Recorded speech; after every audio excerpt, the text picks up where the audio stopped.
자, 그러면 오늘의 말씀을 다 함께 읽겠습니다.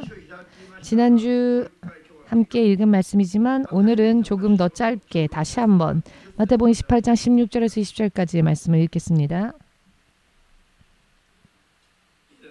찾으셨습니까? 11 제자가 갈릴리에 가서 예수의 명하시던 산에 이르러 예수를 배웠고 경배하나 오히려 의심하는 자도 있더라.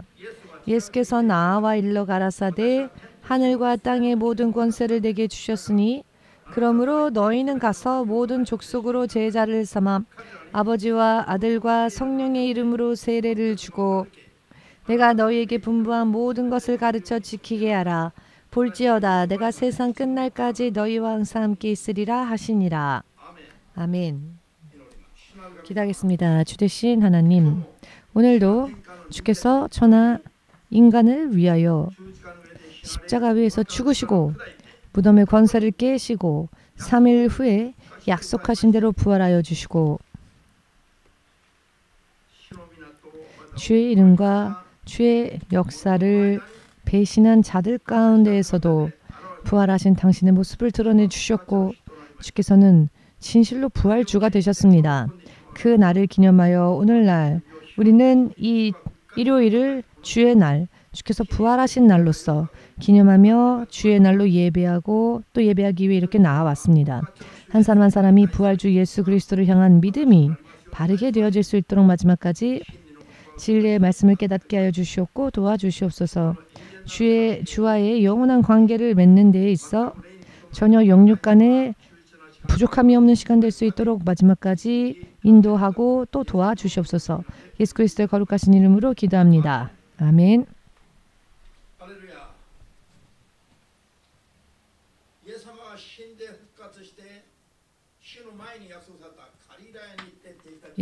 예수께서는 죽으시기 전에 약속하신 대로 3일 후 부활하신 후 갈릴리로 먼저 가셨습니다.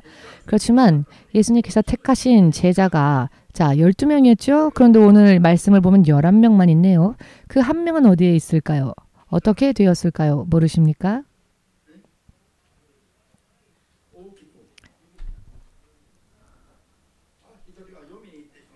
한 명은 세상으로 갔다. 음부로 갔다.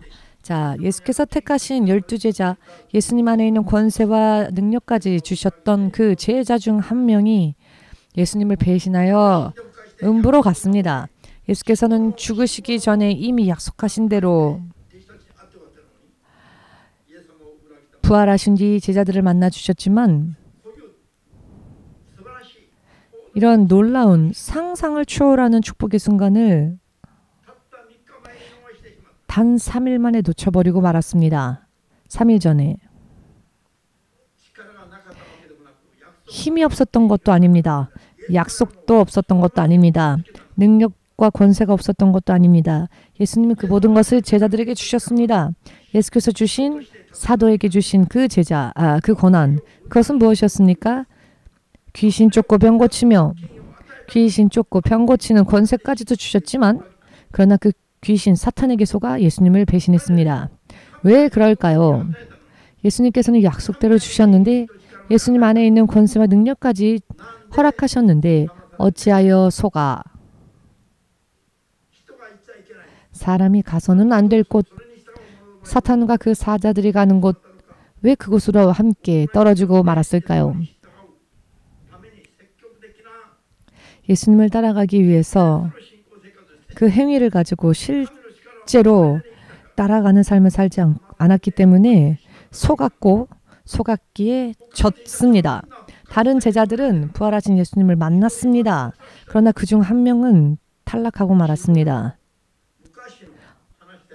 어제 오늘 이야기가 아니라 오늘날에도 옛날 이야기가 아니라 오늘날에도 이와 같은 일들이 계속 반복되고 있음을 우리는 잊어서는 안 됩니다.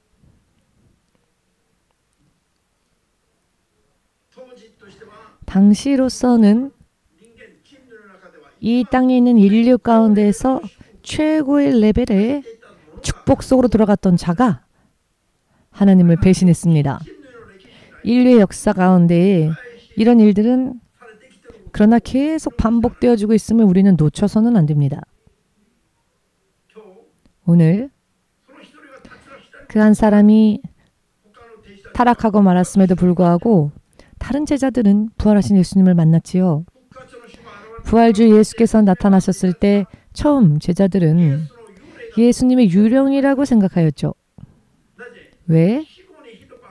사람이 사후에 다시 살아난다는 것은 말로는 할 수 있을지 모르지만 실제로 본 적이 없기 때문입니다.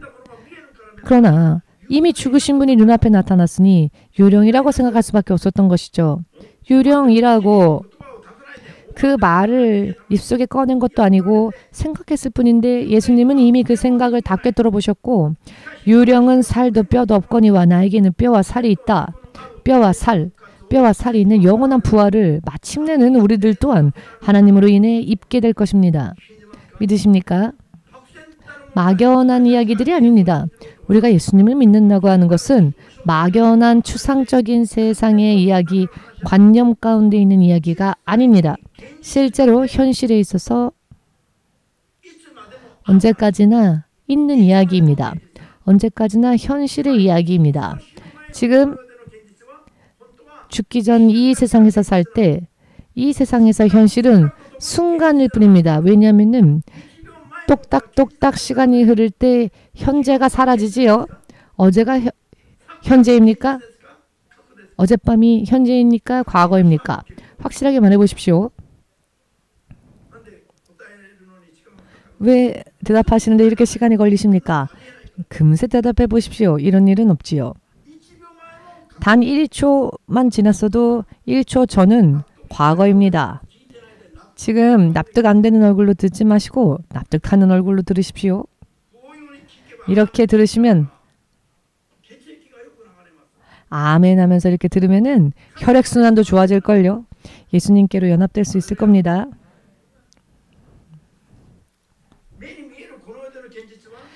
눈에 보이는 세상의 현실은 1초, 그 1초라 할지라도 과거로 흘러가 버린 것을 되돌이킬 수 없습니다. 그렇지만 예수님으로 인해 부활의 육신을 입고 난 다음부터의 현실은 영원히 그 시간이 영원합니다. 과거라는 게 없습니다. 미래라는 게 없습니다. 현재가 계속 되어집니다. 천국에 가게 되면 없는 것이 계속 변하는 게 아니라 만약 그렇게 된다면 오늘이 과거가 되겠죠. 그러나 오늘이 영원으로 계속 되어지고 이어진다는 것입니다. 진짜 현실은 부활하고 난 다음에 시작됩니다. 할렐루야. 예수께서 그것을 말로 표현하셨습니다. 그것을 몸으로 실천하고 실행하여 사람의 인생 안에서 그것을 부활하시고 난 다음에 어떻게 되는지를 보여주셨습니다. 부활하신 예수님은 제자들을 만난 뒤 함께 드시고 마시셨습니다. 부활하신 육신으로 만질 수 있게 하셨습니다. 꿈꾸고 아침에 일어나면 꿈을 잊어버리는 그런 이야기가 아니라 언제까지나 존재하는 두 번 다시 죽지 않는 부활 후의 모습을 예수께서는 우리에게 보여주셨습니다. 이와 같은 이야기를 들으면 사실 기절초풍해야 합니다. 심장 약을 먹지 못한다면 기절을 해도 이상하지 않을 정도의 이야기인데 어떻게 이렇게 뻔뻔하게 그래 하는 그런 얼굴로 여러분 담대하게 이렇게 앉아 계시네요. 설마 그럴 리가 하는 얼굴로 그런 얼굴로 들으시면 곤란합니다. 여러분들은 병원에 가서 의사가 고쳐주면 의사한테 얼마나 절을 합니까? 교회에서 나갈 때 목사님한테 정중하게 인사한 사람 없습니다. 오늘도 목사님 설교가 너무 힘들어. 너무 목사님 설교가 세.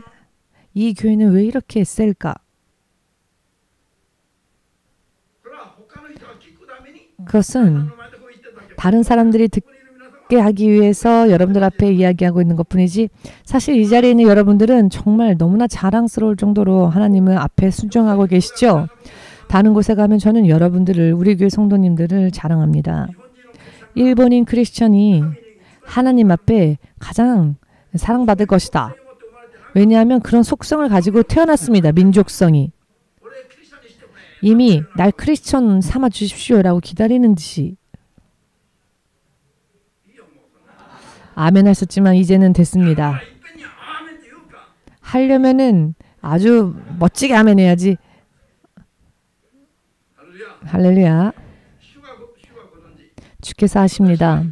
제가 얼마나 우리 성도 여러분들을 보물처럼 보물과 같이 자랑스럽게 생각하고 있는지 주님이 아십니다.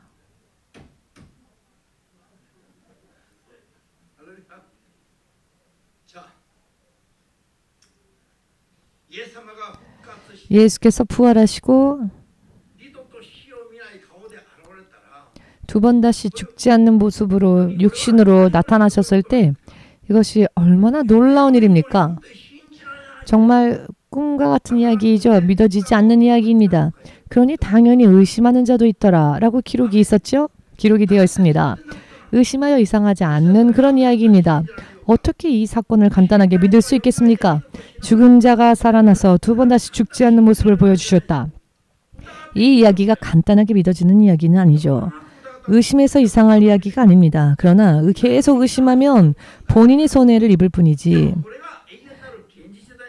이해는 안 된다 할지라도 이것이 영원한 현실이라는 것을 예수님의 역사 가운데 확실히 보여주셨습니다. 믿지 않으면 믿지 않는 그 자가 손해를 입을 뿐입니다. 이 이야기는 실제로 일어난 사건이기 때문입니다.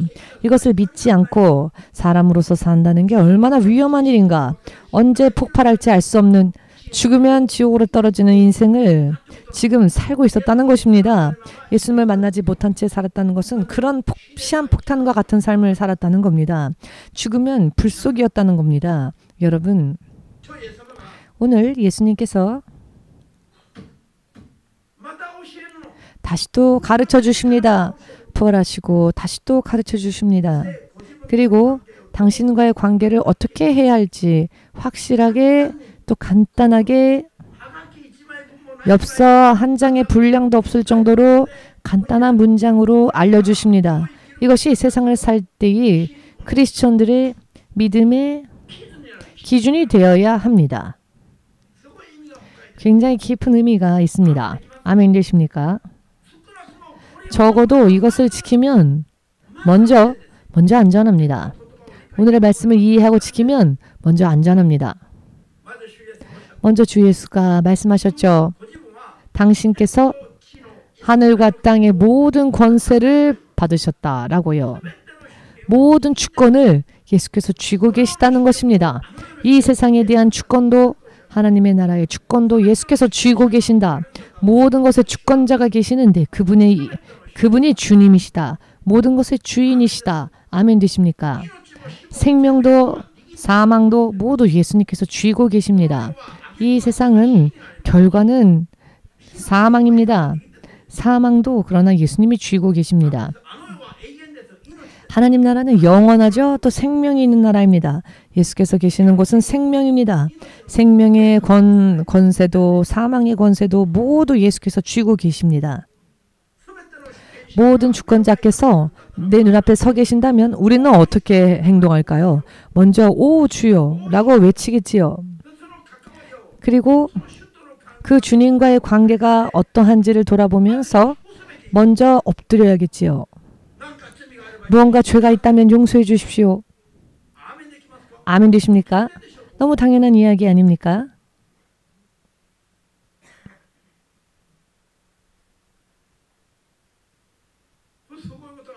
이것은 굉장한 이야기입니다.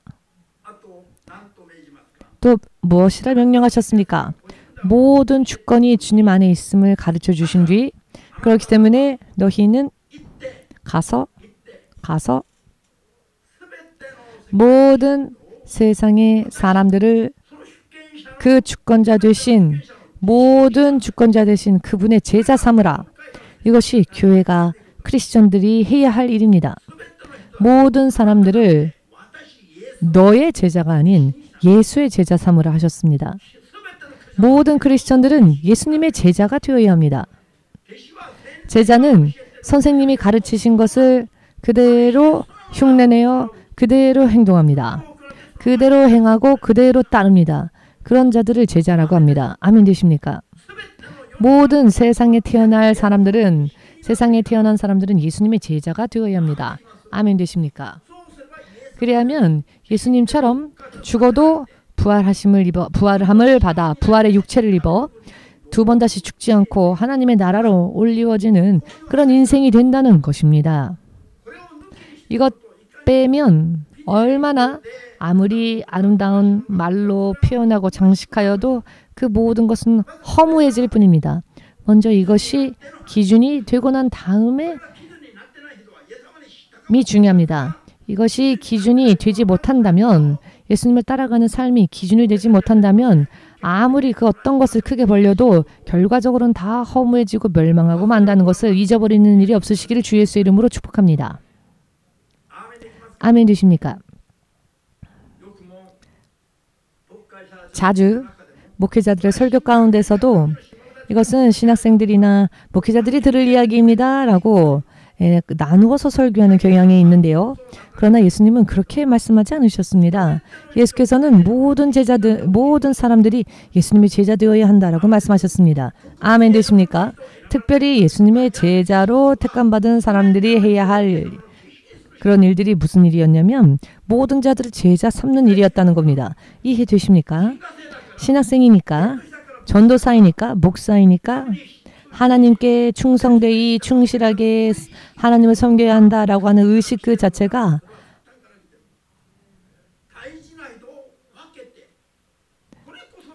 자, 목회자들만 하나님을 충성되게 따라야 한다라고 하는 것은 오히려 분리입니다. 차별입니다. 차별.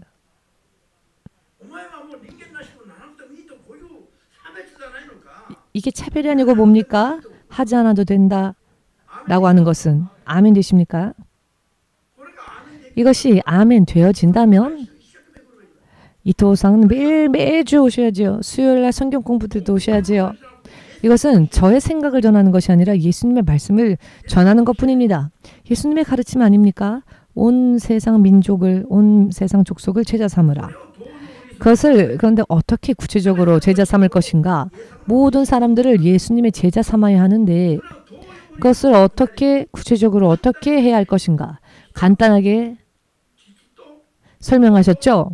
성부, 성자, 성령의 이름으로 세례를 주어라. 침례를 주어라. 침례를 주어라. 먼저 성부, 성자, 성령의 이름이란 무엇입니까? 성부의 이름은 아빠, 성자 이름은 선 이런 겁니까? 성령의 이름은 스피릿.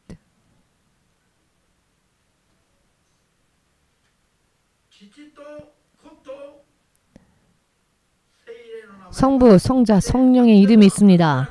성부, 성자, 성령의 이름으로 세례를 주라, 침례를 주라 예수께서 말씀하셨는데요.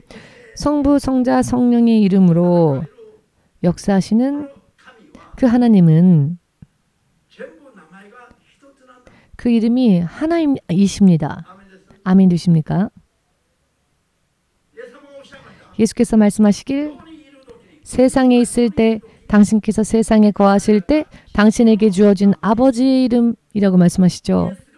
예수께서 이 세상에 계실 때, 성자께서 이 세상에 계실 때 성부 하나님께서 그 성자에게 주신 이름이, 아버지의 이름이 무엇이라고요? 예수라는 겁니다. 그렇기에 예수의 이름이란 성부 아버지의 이름을 성자 예수께서 세상에 계실 때 주신 이름입니다. 또한 요한복음 14장을 보시면 아버지가 나의 이름으로 보내실 성령께서 성부를 통해 이 세상에 보내어지시는데 예수님이 승천하신 후에 그때 예수의 이름으로 오신답니다. 예수의 이름은 아버지의 이름이십니다. 아멘 되십니까? 그리고 요한복음 15장 30절을 보시면은 성부와 성자는 한 분이라 하십니다. 아버지와 나는 하나이다 라고 예수께서 말씀하셨죠. 아버지의 분신이 아니라 아버지의 화신, 즉 아버지 그대로의 형상이시다. 한 분이시다 라고 예수께서 말씀하셨습니다. 분신과 화신의 의미를 이해한다면 간단하게 1초 만에 이해하실 수 있을 겁니다. 육의 부자 관계는 부모로부터 태어난 아이는 분신이라 할 수 있겠죠?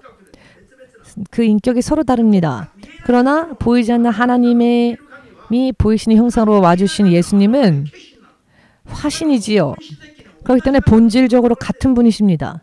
본질적으로 같은 분이 나타나신 것입니다. 그렇기 때문에 그분의 이름도 하나이십니다. 그분의 이름, 성령 이름도 하나이십니다. 삼위일체 기독교의 하나님이시다. 믿으십니까? 우리 마사미치 상은 아멘 하면서 졸고 졸면서도 아멘 하네요.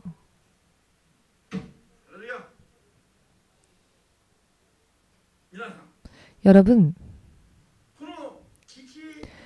성부, 성자, 성령의 이름으로 라고 하는 것은 종합해 보자면 예수의 이름이다. 예수의 이름으로 세례를 주라. 이런 의미라는 것을 믿으신다면 아멘으로 주님 앞에 하나님 앞에 영광 돌리시기를. 할렐루야. 간단하게 이해되셨지요? 삼위일체 하나님 간단하게 말씀드린다면 이렇습니다. 이것을 몰라서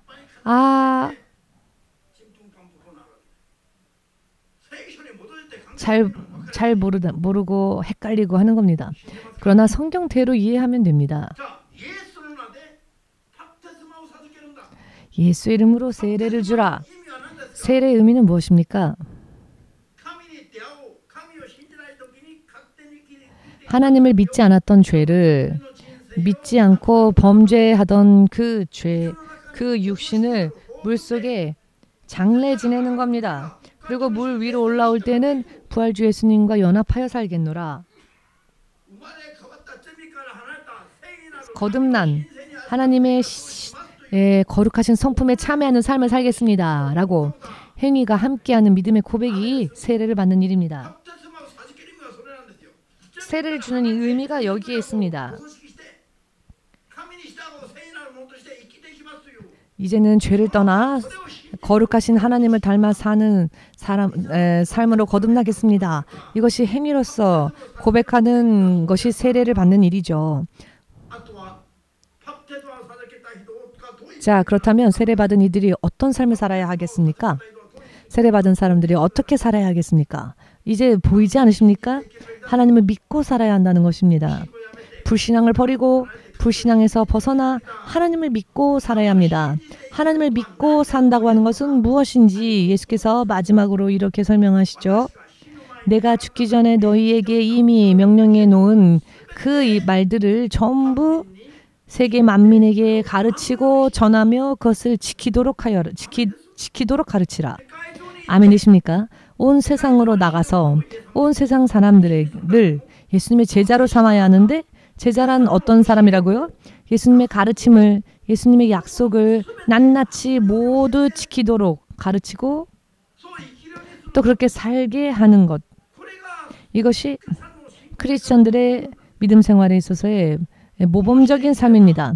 이런 삶을 산다면요, 이것을 조건으로 하여서 세상의 마지막 때까지 예수님께서 우리와 끝날 때까지 함께 하신다는 약속이 이루어지는 겁니다. 전혀 이런 일들을 하지 않고 전혀 이런 삶들을 살지도 않으면서, 전혀 그런 삶을 살지도 않으면서 보라 세상 끝날까지 내가 너희와 함께 있으리라라는 그런 설교만 하면 여기는 문제가 있습니다. 예수님을 향한 믿음을 고백했다면 그 이상, 그 다음부터는 어떤 삶을 살건 예수님께서 끝까지 함께 하시는 게 아닙니다. 이 마지막 절만 그렇게 말을 하면 안 되죠. 그러면 자, 예수께서 이 길을 열어주셨다고 해서 모든 사람들이 구원을 받는 겁니까? 여러분, 만일 그렇다면은 왜 코로나 때에는 한국 같은 경우 왜 15,000개 이상의 교회가 문을 닫습니까? 예수님이 끝날 때까지 함께 하신다면. 그렇다면 예수님은 코로나에는 지시는 분이십니까?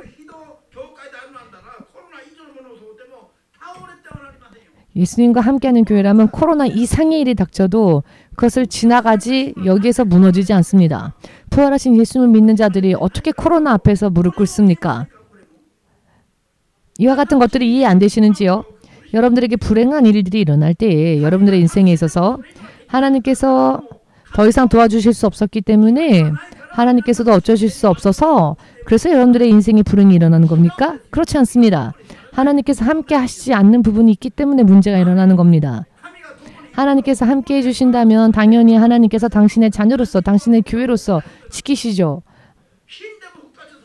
죽어도 부활케 하시는 하나님이신데 어찌 나쁜 일들이 일어날 때 하나님께서 묵묵히 아무런 역사를 하지 않으시는 걸까요? 이해되십니까? 믿음이 어떠한지가 문제라는 겁니다. 오늘 주께서 말씀하시길 예수님의 가르침, 예수님의 말씀, 예수님의 계명을 전부 지키도록 가르치라. 전부 지킬 때에 모든 면에 있어서 주님께서 함께 하신다는 것입니다. 그것이 조건입니다.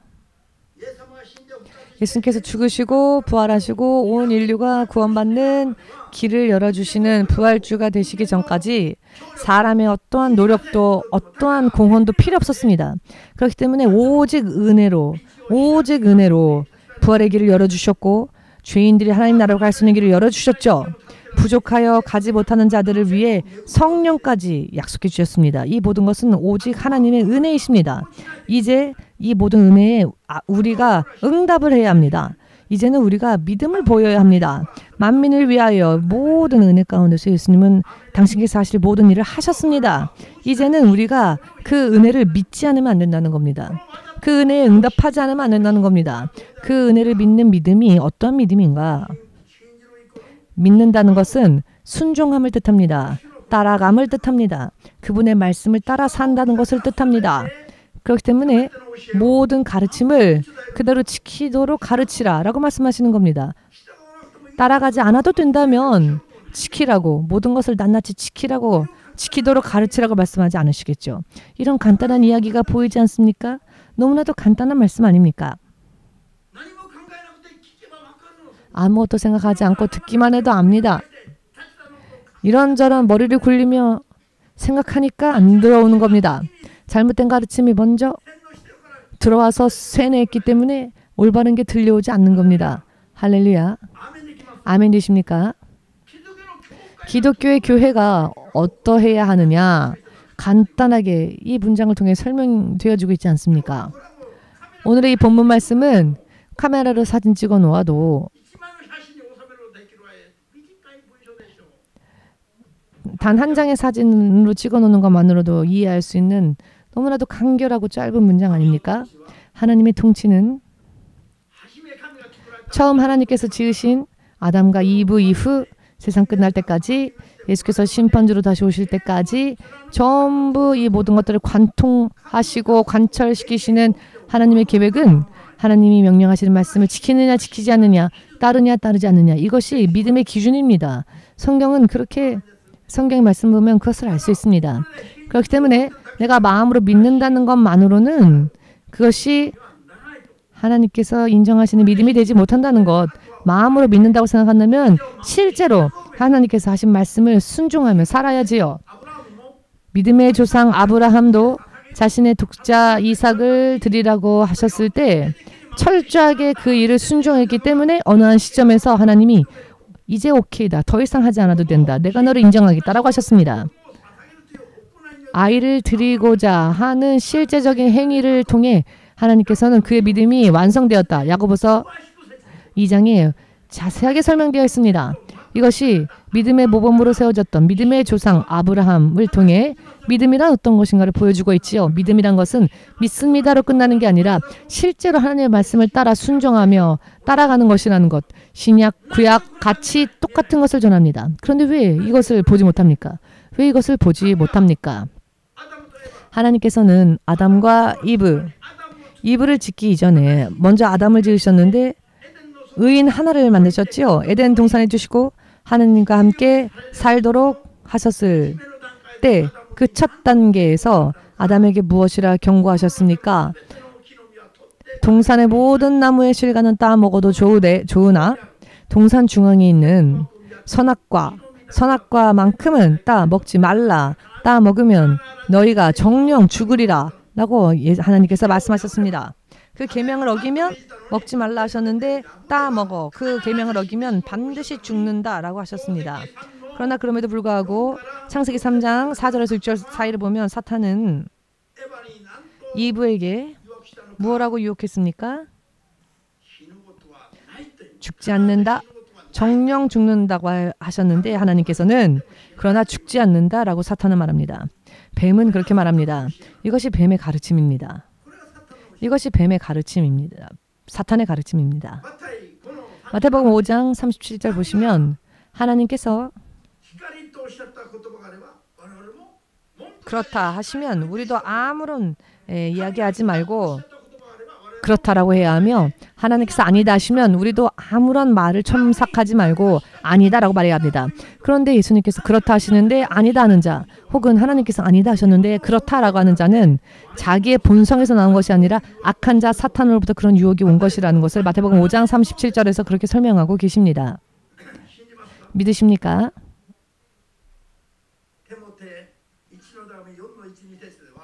디모데 전서 4장을 보시면은 귀신의 가르침이, 미혹의 영의 가르침이 사람을 신앙에서 믿음에서 떨어뜨리게 하기 위하여서 세상 마지막 때에는 더더욱 그런 귀신의 가르침이 일어난다 했습니다. 교회 안에서 미혹하는 영, 그 미혹의 영의 가르침이 신자들에게 남발되어지고 있습니다. 이것은 무엇입니까? 하나님의 말씀은 처음부터 끝까지 지켜야 하는 말씀인데, 아니 이건 안 지켜도 돼, 부분 타협하는 이런 가르침들이 앞으로 교회에, 세상에 넘쳐날 것이라는 겁니다. 그것을 이미 경고하셨습니다. 요한계시록 20장 12절 보시면은 사람이 이 세상에서 어떻게 살았는가 그 행위에 따라 전부 심판받는다. 대심판 때에 각각 그 사람의 행위에 따라 심판하신다고 성경의 마지막 말씀인 요한계시록에까지 이 말씀으로서 경고하십니다. 오늘도 낭독한 말씀 중에 나와 있었죠. 요한계시록, 성경 마지막 기록인 계시록, 계시록에서 또 마지막 성구인 22장의 18, 19절을 통해 마지막 경고를 주시는데, 그 마지막 경고에서도 말씀을 자기 마음대로 제하여 버리거나 또 더하는 자는 그 하나님의 나라에서 제하여 버리신다 하셨습니다. 거룩한 성에 참여함을 제하여 버리신다 하셨습니다. 말씀을 지키지 않아도 된다고 타협하는 것이 얼마나 무서운 가르침인지 지금 깨달아야 합니다. 그것은 하나님의 통치에 대해 반역의 죄입니다. 지키고 따르지 않는 게 죄입니다. 믿으십니까?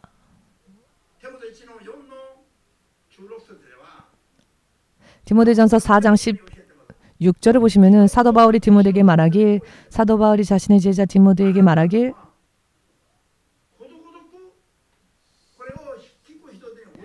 너희는 이것을 낱낱이 너희들로부터 듣는 자들에게 전하고 가르치는 너뿐 아니라 너로부터 듣는 자들을 구원할 수 있도록 이 말씀을 지키도록 가르치라.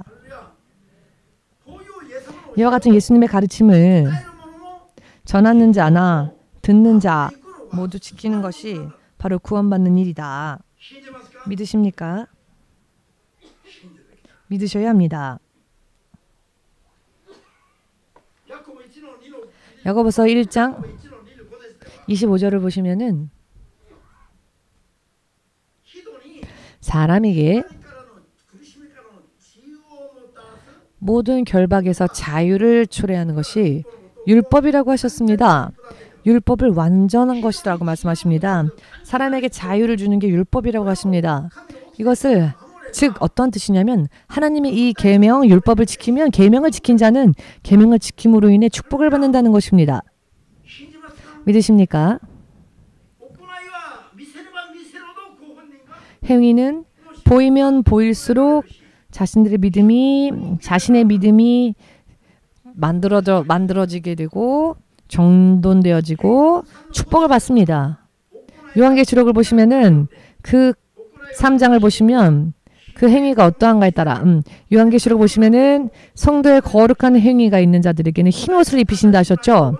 그러나 그 행위가 옳지 못한 자는 생명의 책 하나님의 나라의 생명책 즉 호적에 등록되었던 하나님의 자녀로서 이름을 지우신다. 그 행위가 바르지 못하면 이름이 기록되어졌다 할지라도 지워버리신다. 천국에서 쫓아내신다. 이러니 이 행위가 얼마나 중요한 건지, 믿음의 행위가 얼마나 중요한 것인지, 이것을 철저하게 하면 축복받는다는 것. 그러나 믿는다 하면서도 그 행위가 흐트러지고 죄를 범하고 범죄하고 한다면 어떻게 되겠습니까? 축복을 받지 못하는 것은 말할 것도 없고 생명책에서조차 그 이름이 지워져 버릴 수 있다는 겁니다. 할렐루야. 그러니 오늘 예수님께서 가르쳐 주신 것처럼 예수님의 말씀을 낱낱이 지키도록 가르치시고 듣는 모든 자들이 예수님의 제자 될 수 있도록 해야 합니다. 예수님처럼 살아서 죽어도 부활하고 하나님 나라에까지 그렇게 들어가야 한다고 예수님께서는 가르쳐주고 계십니다. 아멘 되십니까? 베드로에게 배우라, 요한에게 배우라, 바울에게 배우라, 그들의 제자가 되게 하라 라고 예수님은 말씀하지 않으셨습니다. 신목사에게 배우라 라고 제가 말한 적 있습니까? 만약 그런 말을 했다면 제가 하나님을 따라가는 부분들, 제가 순종하고 하는 부분들을 여러분들도 따라하세요 라는 뜻이었을 겁니다. 저 자신의 가르침을 배우라고 말한 적이 없습니다. 사도 바울도 디모데에게 그렇게 말하였죠. 예수님께서도 말씀하시길 마태복음 23장에서는 이 땅에는 우리의 선생될 자가 없습니다. 우리의 진짜 부모는 어떤 분이시냐? 참되신 우리의 부모는 우리의 아버지는 하나님이십니다. 참되신 우리의 교사는 예수님이십니다. 믿으십니까? 예수께서 영원히 믿는 자와 함께 하시는 조건이 있는데요. 어떠한 조건이냐? 예수님의 가르침을 전부 지키는 자와 예수님께서 함께 하신다는 것, 어떠한 때이거나 함께 하신다는 것, 코로나를 지나가면서 어떤 사람은 하나님께서 함께 하시니 코로나를 지나가면서 오히려 더욱더 견고해지고 단단해지고, 어떤 사람은 하나님께서 함께 하시지 않으니 코로나를 지나가면서 오히려 쓰러지고, 이런 일이 일어나는데도 모르시겠습니까? 왜 이것이 보이지 않습니까? 성경의 말씀대로 아닙니까?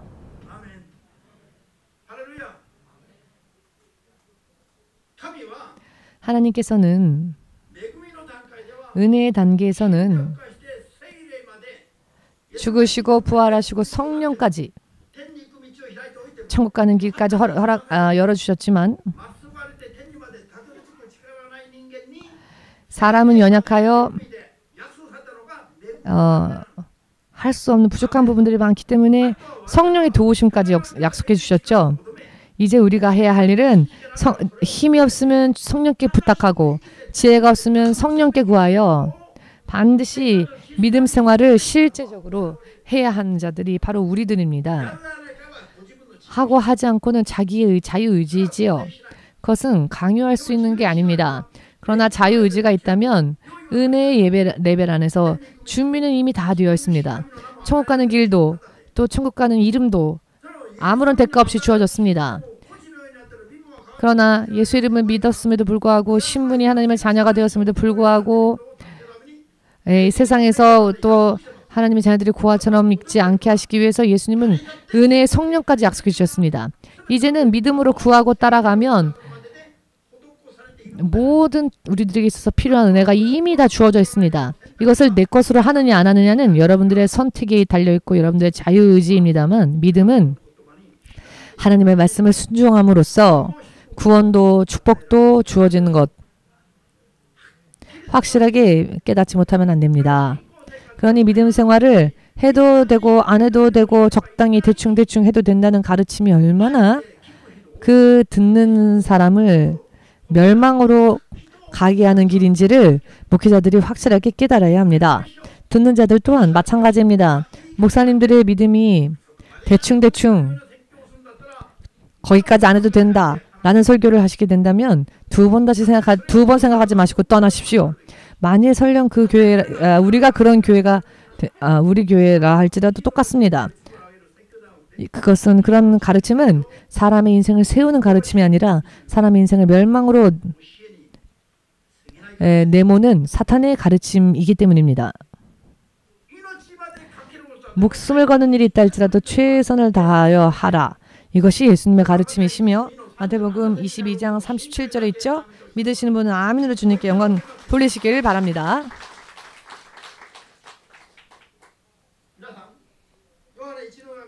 요한일서 5장 31절에 이와 같은 말씀이 있습니다. 하나님의 계명, 하나님의 말씀을 지키는 것은 이것은 어려운 혹은 우리들에게 무거운 일이 아니다라고 말씀하십니다. 대체적으로 믿음이 없으면 이런 지식과 지혜가 없는 사람들은 열심히 해야 해 라는 말을 들으면 너무 무거운 짐이다.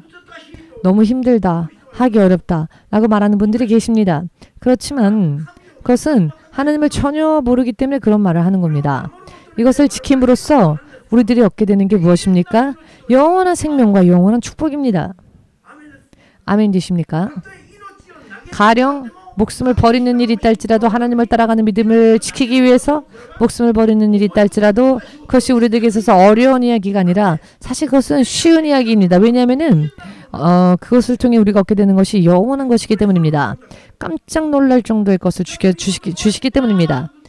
그러니 아무리 말씀이 지키기 어려운 말씀이라 할지라도 그 말씀을 지키면 그 말씀을 지킴으로써 우리가 받게 될 것들은 정말로 무한한 것이기 때문에 어떠한 말씀이건 목숨을 걸라 라는 말씀이라 할지라도 그런 말씀을 들을 때 그 말씀이 우리들에게 있어서 무거운 말씀이 아니라 가벼운 말씀이라는 것입니다. 하나의 씨를 뿌려 무한의 열매를 맺을 수 있게 되는 이야기입니다. 하나님을 오해하셔서는 안 됩니다. 하나님께서는 생명까지 버리셨습니다. 우리를 위하여. 그 하나님께서 우리들에게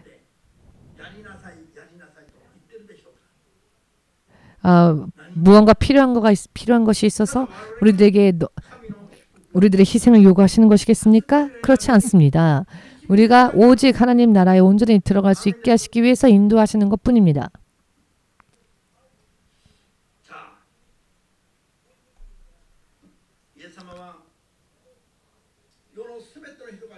예수님께서는 세상의 모든 사람들이 이해하지 못하고 지자들도 이해하지 못해서 십자가에서 예수께서 죽으실 때에는 모두가 예수님을 배신했지만 세상 사람들의 상식으로는 상상도 할 수 없는 일이죠. 죽으신 뒤 부활하신다는 사건이 말입니다. 3일 전과 동일하게 3년 6개월 동안 가르쳤던 것과 똑같이 부활하시고 난 다음에도 그 가르침을 그대로 전하고 그 말씀을 지키도록 전하고 민족들을 예수님의 제자 삼으라라고 예수께서는 부활하시고 난 뒤에도 똑같은 말씀을 가르치십니다. 예수님에게는 죽기 전, 죽기 후가 다른 인생이 아니라 연장선이었습니다. 가르침도 연장선에 있었고 약속을 지키는 것도 연장선에 있었고 하늘로 올리우신 뒤 사도 요한을 통해 성령으로서 계시 주신 계시록 또한 동일한 것을 말씀하십니다. 행위가 거룩하지 못하면 심판이 있다 하셨습니다. 각각의 그 행위를 보시고 심판한다 하셨습니다. 그렇기 때문에 말씀은 육신을 떠나는 순간까지 세상이 끝나는 순간까지 내 마음대로 해석해서는 안 됩니다. 그리하면 세상 예루살렘에 참여할 수 없는 일들이 있을 수 있음을 마지막까지 경고하고 계시지 않습니까? 이 말씀을 지키는 것에 대한 멋진 이 놀라운 일이 얼마나 대단한 것인지 보이십니까? 하나님의 통치를 따라간다는 것이야말로 믿음입니다. 그리고 그렇게 해야 되는 이유는 모든 권세가 주님 안에 있기 때문입니다. 주님의 허락하지 않으시면 우리들의 머리카락 하나조차도 땅에 떨어지지 않는다고 하셨습니다. 예수님의 허가가 없으면 예수님께서 당신 스스로 죽음을 허락하셨기에 십자가에서 죽으셨을 뿐이지 예수께서 스스로 그 생명을 사망에 넘기지 않으시면 어떤 그 누군가가 예수님을 십자가에 못 박았다 할지라도 예수님은 당신의 생명을 스스로 사망에 넘기지 않으시면 600시간이 지나도 예수님은 돌아가시지 않습니다. 죽으시지 않습니다. 그렇지 않습니까? 생각해 보십시오. 예수님께서 6,000년 동안 십자가 못 박혀 있다 하실지라도 예수께서 당신의 생명을 사망에 넘기지 않으시는 한 예수님은 죽지 않으십니다. 십자가에 못 박혀 6,000년 동안 계신다 할지라도 예수께서 그 생명을 스스로 사망에 넘기지 않으시는 한 예수님은 죽지 않으십니다. 왜냐하면 생명의 권세도 사망의 권세도 예수 안에 있지 사망의 권세가 사탄에게 있는 게 아니기 때문입니다. 이 세상에서의 권세도 하나님 나라의 권세도 생명도 전부 다 똑같습니다. 생명도 사망도 여기에 관련되어진 모든 것 또한 예수님의 허가 없이는 그 아무것도 변하지 않습니다. 믿읍시다. 이러한 죽어도 영원한 생명을 약속하시는 분이 우리들에게 영원한 생명을, 우리들에게 있어서 훨씬 더 좋은 것을 허락하실 수 있는 분이 바로 하나님이라는 것. 그 하나님이 믿는 자들이 어떻게 살아야 하는지에 대해서 가르쳐 주셨죠. 오늘의 말씀을 통해. 이 말씀은 죽으시기 이전에 하신 말씀이었습니다. 이 말씀을 지켜야 합니다. 예수님께서는 죽으시기 전에 하신 가르침도, 죽고 나시고 부활하시고 난 다음에 가르침도, 또한 성령으로 주신 요한계시록 또한 모두 그 내용이 똑같습니다. 하나님의 말씀을 지키는 게 믿음이라고 말씀하십니다. 할렐루야.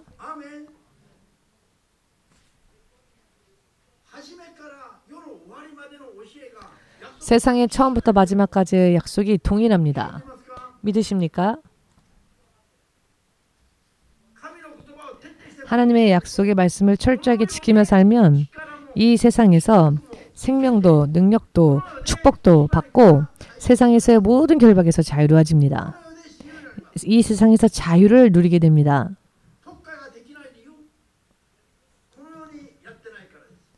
목회를 왜 잘 못하느냐? 말씀에 기록된 대로 하고 있지 못하기 때문에 그렇습니다. 마태복음 6장 31절부터 33절 보시면은 너무나 알기 쉽게 설명되어져 있는데요. 세상 안에 있는 것도 먹고 마실 것, 입을 것, 잘 것, 이와 같은 것을 우선적으로 구하는 것은 이방인, 믿지 않는 자들과 다를 게 없는 것이다. 믿는 자라면 하나님의 나라와 하나님의 의를 먼저 하나님의 통치 계획을 우선적으로 구해야 한다는 것. 그리하면 내가 구하지 않는 것까지 전부 주님께서 주신다. 구하며 살아야 할 것이 있고 구해서는 안 될 것이 있습니다. 세상 안에 있는 것을 구한다면 크리스천이랄지라도 위선자이며 크리스천이랄지라도 이방인이며 하나님의 약속 안에 들어갈 수 없습니다. 그러나 진정한 크리스천은 세상 안에 있는 것을 우선으로 구하지 않고 하나님의 약속이 실현되어지는 것을 우선적으로 구합니다. 그리하면 그 후에는 구하지 않아도 나머지는 하나님께서 주십니다. 이것이 올바른 믿음의 방법이다. 확실하게 깨달으시길. 하나님의 말씀은 어느 쪽에서 읽어도 그 내용과 흐름은 동일합니다. 구약을 인용하여도 신약을 인용하여도 기본적인 흐름은 동일합니다. 아멘 되십니까? 아브라함은 율법이 있기 전의 사람이었죠. 이렇게 말씀을 하나하나 다 지켜야 한다 그러면 어떤 사람들은 율법주의자다라고 비판하는 사람들이 있는데 율법주의자라고 비판하는 사람들은 어떤 생각을 하고 있느냐? 행위로 구원받는다라고 가르치기 때문이다 라고 비판하는데요. 예수님을 향한 믿음 없는 행위라면은 구원 못 받죠. 그러나 예수님을 믿는 믿음이 있다면 당연히 순종하는 행위가 있어야 하지 않겠습니까?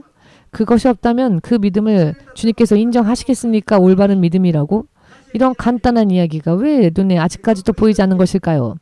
눈 가리개를 하고 보지 못하게 하는 사탄이 지금도 역사하기 때문이라는 것을 고린도후서 4장 4절을 믿으시기를 깨어나시길. 옛날 아담과 이브를 유혹했던 그 영이 오늘날에도 그 사탄의 미혹이 계속 일어나고 있습니다. 신약 성경에서도 그것을 경고하고 있습니다. 구약 성경에서 일로 끝나지 않았습니다. 아멘 되십니까? 예수께서 부활하셨다면은 이와 같은 것을 먼저 알아야 합니다. 이와 같은 것을 모르는 채 부활 주 예수님 믿습니다. 아무리 말해도 그것만으로는 의미가 없습니다. 말만 있는 말뿐인 믿음은 망하는 믿음입니다.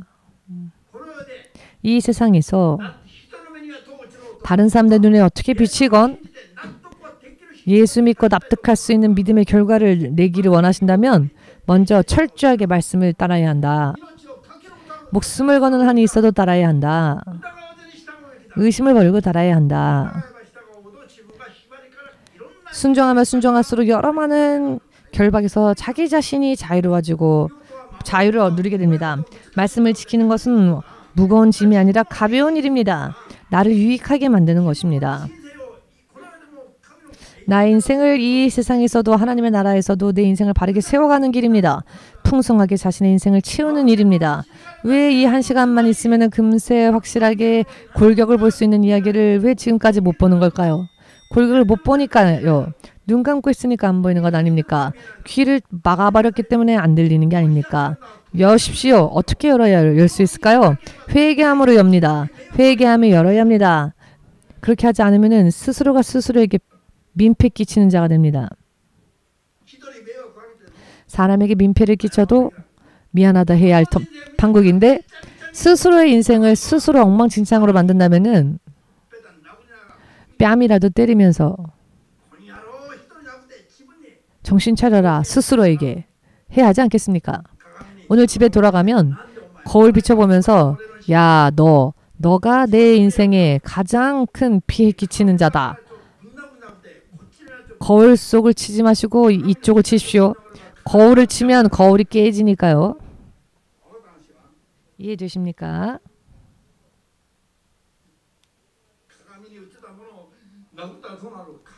거울을 치면 거울이 어떻게 되겠습니까?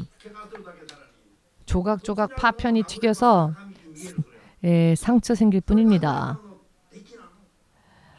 나 자신이 내 믿음의 적입니다. 믿음 없는 내가 내 인생의 가장 큰 방해자입니다. 보이지 않는 방해자는 귀신이고 사탄이고 철저하게 회개하고 철저하게 지키면 어떻게 됩니까? 이 세상에서 자유를 누리게 됩니다. 이 세상에서 하나님의 축복을 누리게 됩니다. 그리고 그 행위가 바르게 되어지면 생명책에 기록되어진 이름이 보존되어집니다. 한번 신앙 고백하기만 하면 영원히 구원받는다고 누가 얘기했습니까? 일본인들이 얘기한 게 아니라 사탄이 그렇게 미혹시키고는 믿는다 고백만 시키고 아무것도 못하게 만듭니다. 옆 사람에게 지금 옆 사람 중에 너무너무 지쳐 피곤한 분들이 계시니까 우리 눈 뜨고 열심히 하자. 인생 아직 길다. 영원한 인생 아직도 길다. 지금부터다. 지금부터가 인생이니까 벌써 피곤해서 눈 감고 있으면 어떻게 하시렵니까? 앞으로 가야 할 길이 9만 리인데. 할렐루야. 할렐루야가 무슨 뜻이죠? 당신의 하나님을 찬양하라입니다. 그저 단순히 하나님을 찬양하라가 아니라 당신의 하나님을 찬양하라입니다. 왜냐하면 하나님은 살아계시니까요. 죽어도 부활하신 하나님이시니까요. 아멘 되십니까? 이 세상은 100년 살아도 순간입니다. 하나님의 나라와 지옥은 영원합니다. 지옥도 부활한 몸을 입고 불속, 유황 불속, 연못, 그 불못으로 들어갑니다.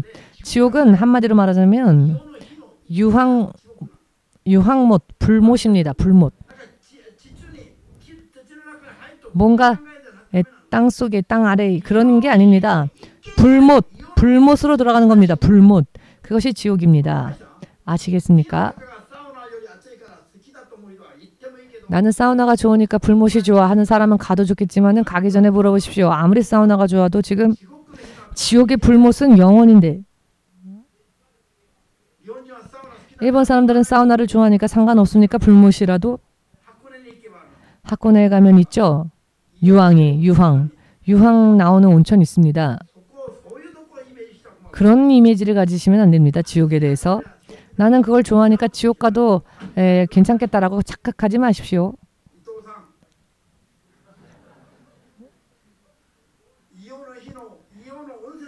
유황불이 아니라 온천이 아니라 불못이라는 겁니다. 깨달으시고 함께 기도하는 시간 가지겠습니다. 예수야 선창.